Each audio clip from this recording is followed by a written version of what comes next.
The bailiff who was attacked by convicted killer Otis McKane took the stand today during the punishment phase.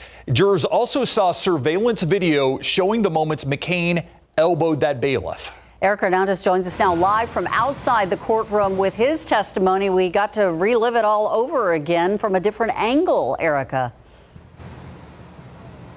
Yeah, that's right, Ursula. Well, Deputy Isidro Gonzalez took the stand today to recall the moments of what happened before, during, and after McKane hit him. This all happened yesterday after McKane received that guilty verdict. We were live when that incident happened, and it was shown to the jury today as they were not in the courtroom at the time.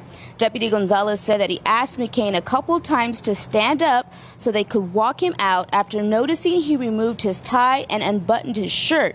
He said after getting hit, his biggest concern was the safety of the courtroom. And what were you concerned about? Him either trying to take a weapon from one of us and trying to escape. I mean, I don't know what he's thinking. You know, he's getting violent. I mean, it's just the safety of everybody else in here.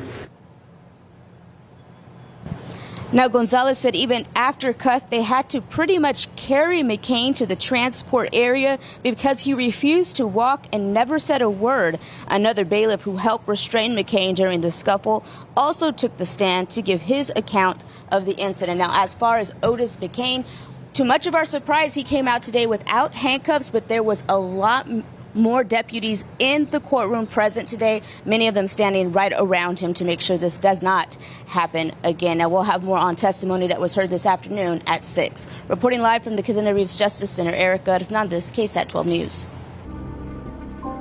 Following a guilty verdict yesterday, the punishment phase for Otis McKane is underway in the 379th District Court. Right away, the state today showing the jury McKane attacking a bailiff yesterday. Something we were first to show you yesterday. Erica Hernandez takes us inside the courtroom with a breakdown of the testimony. Deputies Isidro Gonzalez and Jason Jarvis taking the stand to describe what exactly happened Monday after a guilty verdict was read.